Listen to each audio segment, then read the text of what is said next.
Hello everyone and welcome to Lima, the capital of Peru. We are in the historical center of the city, which is, by the way, the second biggest capital on earth that is located in a desert. Although it doesn't look like it here, we are actually in a desert. Lima has about 9.5 million people and therefore it is the biggest city of Peru. Here behind me you can actually see the Plaza de Armas or Plaza Mayor, the main square here in Lima, which is a beautiful square. And obviously you can see the typical colonial architecture that we have seen already in so many other cities here in Peru. Colonial architecture that actually has been created by the Spanish when they started to conquer Peru. Here on the Plaza de Armas we also have a cathedral. As always, the Cathedral of Lima is here behind me. And also the Palacio de Gobierno, which is the seat of the government of Peru. Lima has been founded by Francisco Pizarro in 1535. This was also the time where the Palacio de Gobierno has been built. I am currently walking down a street here in the city center of Lima, where you can see a lot of these wooden balconies here in the background. They are super beautiful and they actually come from the colonial time here in Lima, when the Spanish arrived, but they have their origin in Arabian countries. Before the Spanish were able to conquer Peru, the Spanish got conquered by Arabian countries. And those Arab people, they brought their architecture to Spain. And one part of their architecture were these balconies. The Spanish later on conquered Peru and they brought that kind of architecture, these balconies, here to Lima. And as you might notice, these balconies are not see-through. So basically the people who are inside can look outside, but we from here, from the streets, we cannot see what is going on inside. And these balconies were used to basically protect the women that lived in those buildings so that nobody was able to actually see them. Here behind me you can now see the convent and the church of San Francisco. Actually, there is obviously some construction work going on, so the view is not as beautiful as it used to be. But anyway, this church has a very interesting history. First of all, the convent used to be one of the biggest convents here in Latin America. But the most important part, or the most interesting part of this church is actually below the church.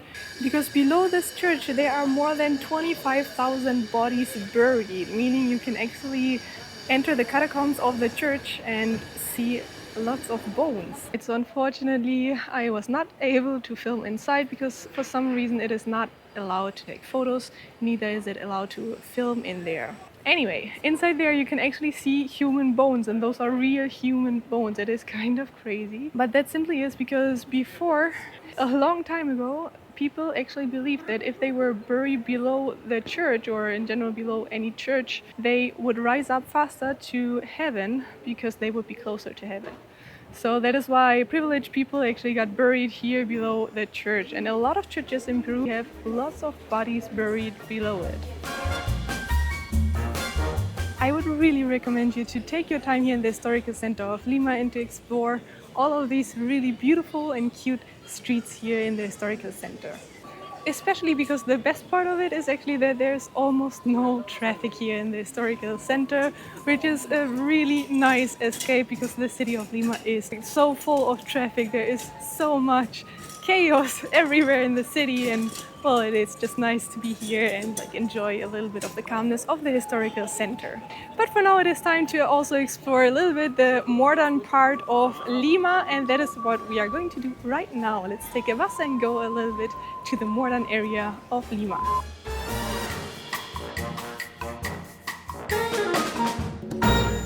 And we completely changed the environment. The architecture here is obviously way more modern than in the historical center.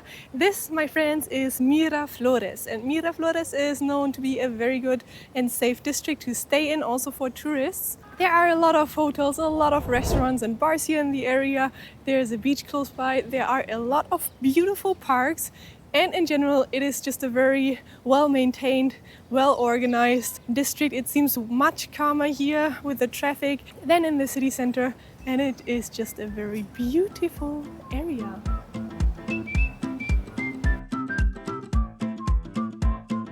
I am now walking along the Kennedy Park, which is in the heart of Miraflores, and it is a park that is quite famous because it is also known as the Park of the Cats. I've read that when people didn't want to keep their cats anymore at home, they just dropped them off here, and nowadays there are a lot of kittens living here in this park, and there are actually a lot of people that just come here to caress a little bit the kittens. Besides that, it is a really beautiful place and a really nice park to take a walk in, especially on a very sunny and hot day because it is rather shadowy here, so it's a nice place to relax a bit and escape the sun. And that view here makes my heart beat faster. We are in front of the sea, finally. I'm back to the sea. And this is absolutely stunning. Just look at that. Here below the bridge we can actually see a little beach. There are surfers down there. And this is so impressive. Look at that view here behind me. This is super beautiful and actually the view that I was expecting when I came to Lima. I think this is one of the most famous parts here of the city and clearly also, in my opinion, one of the most beautiful parts. There's a beach down there with some rocks. It is clearly not the most beautiful beach on earth, but it is a city beach and it's always good to have a beach in a city that is as hot in the summer as Lima. And there are so many surfers here. There are various spots here in the area where you can find surfers. So if anybody is interested to do some surfing, to learn it, to get some classes, this is also the place where you can do so. And I am now in the Park of Love. Actually, this is a park where a lot of people come to have a date. There's a little cafe here where you can buy some snacks and drinks. And in general, it is a small park, but it has absolutely stunning views over the city of Lima. And also here behind me you can see a wall that is all over the park, and this wall has been inspired by the Park Güell in Barcelona. You can see that it has a mosaic style and there are lots of phrases of love here on this wall. In general, this park is really cute and super beautiful and worth it to come here just for the views. Also, they say that this is the best sunset spot here in Lima. And then there also used to be one of those walls with the chains where a couple can put up its chain and hopefully it'll last forever, the relationship. But it seems like either they are taking it down or repairing it. It looks more like they are taking it down, to be honest. That's a bad sign for all of the relationships that hung up their chain here. I really like Miraflores. It is such a beautiful district and I could walk along the parks and also the promenade here forever. But I'm going to show you another district now that is known to be a very artistic district. I've seen photos and it looks also very beautiful and definitely worth a visit.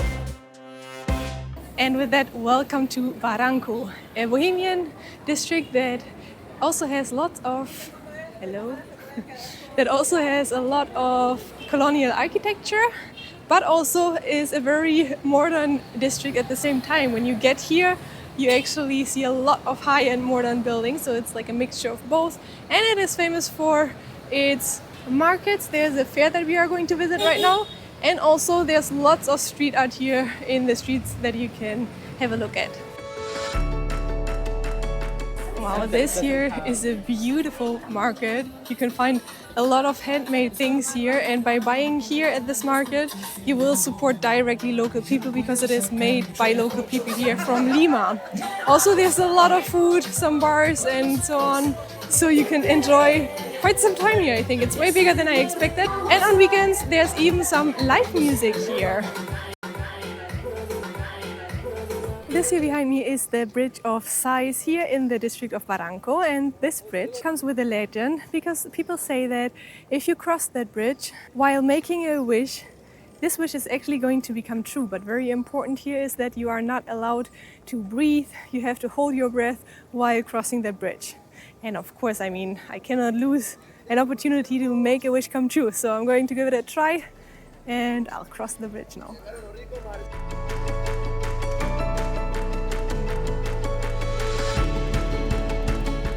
So this bridge really isn't long, but I am actually very bad at holding my breath, and there were like people in front of me walking super slowly. But I made it, and I made my wish. If this wish is ever going to become true, I'm going to let you know on Instagram what exactly that wish was, so that you know that the power of this bridge is actually working. And now it is actually time to say goodbye. We are at the end of today's video, at the end of the tour through Lima. But not only that, I am also at the end of my journey through Peru. Now I hope you've seen all the adventures here in Peru, because I've seen quite a lot of places of the country, documenting all of it, of course. So if you haven't seen these videos yet, make sure to also check them out. And for now, it is time for me to pack my things, and tomorrow I am going on the next adventure. I am going to explore other countries. The next one is going to be Ecuador. So if you want to follow me on my future adventures, make sure to subscribe here to the channel, and I will hopefully see you during my next adventure.